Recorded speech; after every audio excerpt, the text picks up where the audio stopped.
Joey Barton made his anticipated, I suppose, return to the Stadium of Light this weekend. It's Fleetwood were our visitors at the Stadium of Light, the COD Army. And it was an interesting game. The theme sort of coming from it again was a slow start from Sunderland. Again, not a great performance all around. No real standout players from the game, which is a shame. And the main area of concern, I think we'll all agree, I'm just going to load up the teams from yesterday, I should have done this before. The main area of concern is set pieces. We've conceded 6 goals this season, 5 from set pieces, and we've conceded a goal against Sheffield Wednesday in the Cup from a corner as well. So set pieces is where we're going wrong. We conceded 1 from open play, which I would suggest is evidence that we are doing something right. You look at our goals we scored again, most of them from open play, not many from set pieces themselves.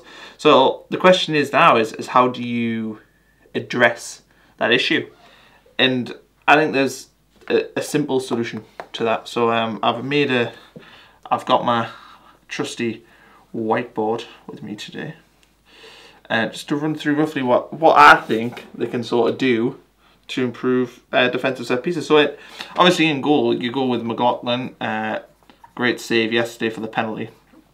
Played well as well. Nearly let an absolute stinky towards the end, but I'll let him off. He did well in yesterday's game. So then we look at the rest of the team. Yesterday we played with Hume at left back, Matthews at right back. So Hume had a pretty solid game, and I think going forward, putting him at left back, that's fine by me. I like Reece James there as well, and obviously Oviedo, but I'm going to get Oviedo in a second.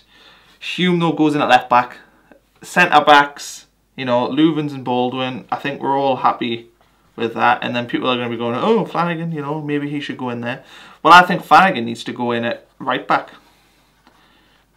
And I'm still going to explain roughly why I'm lining the team up like this, but I think putting Flanagan in at left back works, makes sense. In the midfield, at the minute, it's Katz and McGeoch, which I think we're all sort of in agreement that we want to see that one tested a bit more. Move on to the sides, and I'm putting where Maguire is, Oviedo. He's been superb when he's played this season. I think having him in there on that left-hand side is going to give a lot of support for Hume, which I think is important, young left back coming through, but also it frees up one of probably our best attacking players. Honeyman, he splits opinion, doesn't he? But again, yesterday, you watch the highlights back, even just the quest highlights, the 2-minute sort of package, and everything we sort of created came through him. You know, the goal came from him, the crosses that we got closest from came from him. Set pieces were poor, but I don't think Honeyman is a set piece taker. I don't think he is good at that, and you know that's an area of concern that maybe we don't have a player that can take a good set piece. Set pieces though is the main flaw of this team. So yeah, Honeyman yesterday I thought had a solid game. I love the way he sort of can dribble past players in the middle of the park when you need it. Yeah, there's flaws to his game, don't get me wrong, but I think he deserves to keep his place going forward. Gooch obviously on the right hand side, and then up front we're in this luxury position really where we've got there's 3 guys, but for the sake of this, and I'll tell you why, I'm playing Charlie Wyke. And the reason why I've sort of lined up like this, I'll flip it round. The reason why I'm sort of lining up like this is because you look at the way we started yesterday. I'll leave that up here. Woohoo! The reason we started yesterday with Louvens, Baldwin, and then there was no other player on the park that was capable of winning a defensive header, or certainly having a good chance of winning a defensive header. You put Flanagan in at full-back, who can play centre-back, and Flanagan you trust to win defensive headers, and that, you know, that's a third man who you can trust from a corner. You put Charlie Wyke in as well, you've got a 4th man who can win headers from corners, defensive headers. And then you also look at, you put Oviedo in on the left side. If you put Oviedo in down here, then you're in the position where he's a player who can play defensively, but he's playing in an advanced position, but you will trust him to be in the box. So look at it now, we've now got 1, 2, 3, 4, with Wyke 5, you've got 5 players there. Cattermole did really well defending the front post yesterday. You've got 6 players there in the box who you actually go, yeah, do you know what, we've got a chance of winning that aerial battle. And I think yesterday we lost, well, we didn't win the game because of simply we didn't defend that set piece. Yeah, they've had some chances, we had some chances, we missed chances. That's the way football sort of works. But if we could just defend the set piece, it was a simple one to defend. Like every game we seem to be playing at the minute, it's set pieces every single time. If we could defend that a little bit better, then we would have walked away with 3 points yesterday. But no doubts about it. Yeah, the game had, you know, swings and roundabouts to it. They missed a penalty. They missed some sitters. I think Ched Evans missed a sitter on the left. But, you know, we missed chances too. Baldwin missed pretty much an open net. Had their keeper pulled off save of the season. Craig Gordon against Bolton-esque. Just a phenomenal save. You know, and we hit the post as well. And that sort of... a draw, probably a fair result on the balance of play. But if we could defend that set piece, might have got a victory there. You know, and that's sort of how I would look at it from yesterday's game. And I think that's the area that Jack Ross needs to assess. I think having the team like this, Maguire has been playing poor recently. Is it any shame to lose him over and put Oviedo in at the minute? I would probably say not. You know, Maguire, last 3 games he's been brought off, and I would say he's been probably our poorest player in all of them. Save for maybe Donald Love last weekend. You put Oviedo in there defensively, a bit more sturdy, and you trust with a bit more set pieces. You're telling me this team right here isn't going to be better than one we had yesterday when it came to defending and attacking set pieces? And, you know, I'd say you're wrong. The up front position, you don't really want to take Maggio out because Maggio's scoring goals.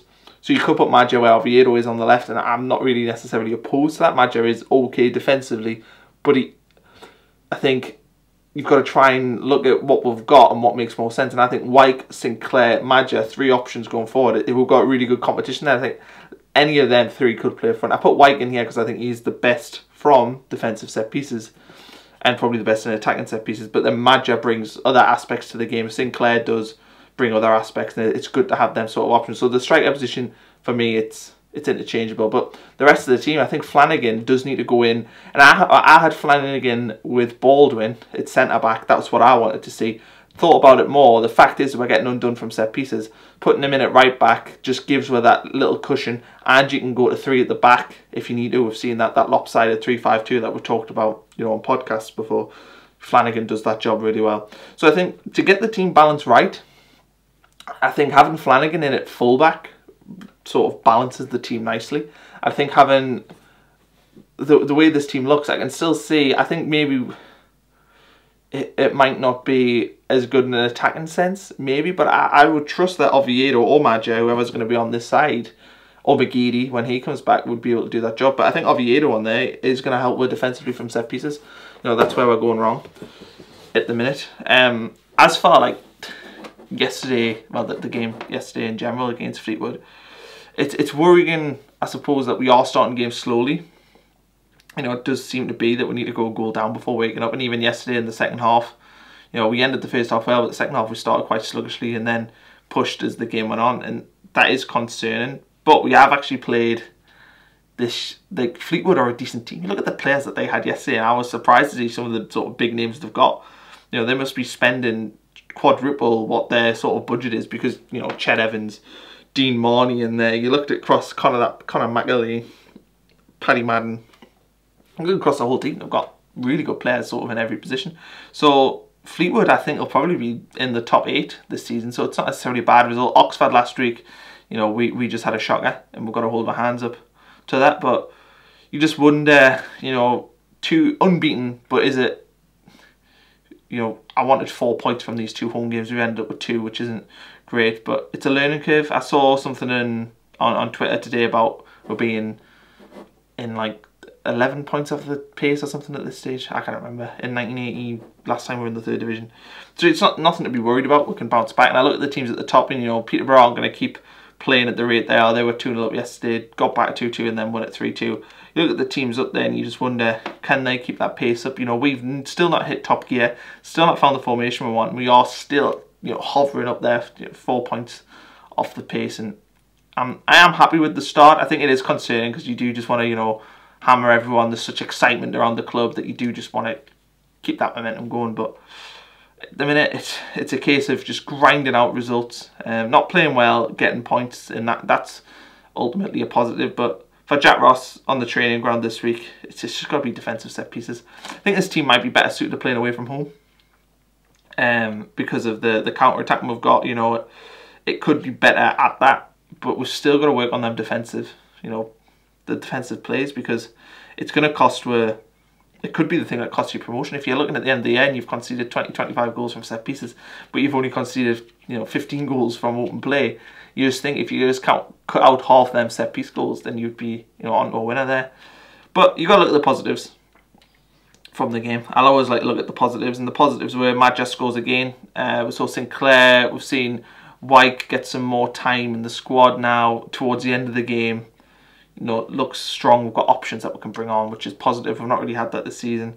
And McGeoch got a full game yesterday. Wasn't, you know, I don't think it was he would probably say it wasn't the greatest performance by him, but playing him and Katz together, it's a bit difficult because they're quite similar sort of players, both responsible with the ball, both, you know, decent at winning it back, but neither really will push beyond. But that's just not their game.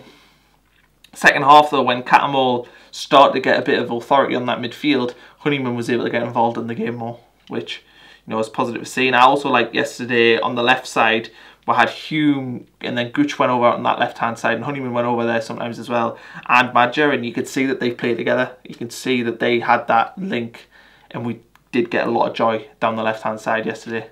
I haven't done the Spoot Your Goals because I literally don't have time. I've got another podcast recorded today. Did a podcast yesterday with Stewart Donald, which I thought was good to get an update. Had him, I don't know how long the actual thing is, about an hour and 20 minutes I think. That was really good. Bought one Mackey's, happy days. So yeah, listen to the podcast. Got one coming up with the Red and White Army, which is the fan group. Looking forward to that, because I'll be honest, I've been to some of the meetings, but I don't necessarily know loads about it, so I'll be interested to see what their view is, and you know, how kind of relevant they think they are now that we've had the change in ownership. Obviously they are relevant, but I'm interested to see what their sort of view is on themselves now we've had a change.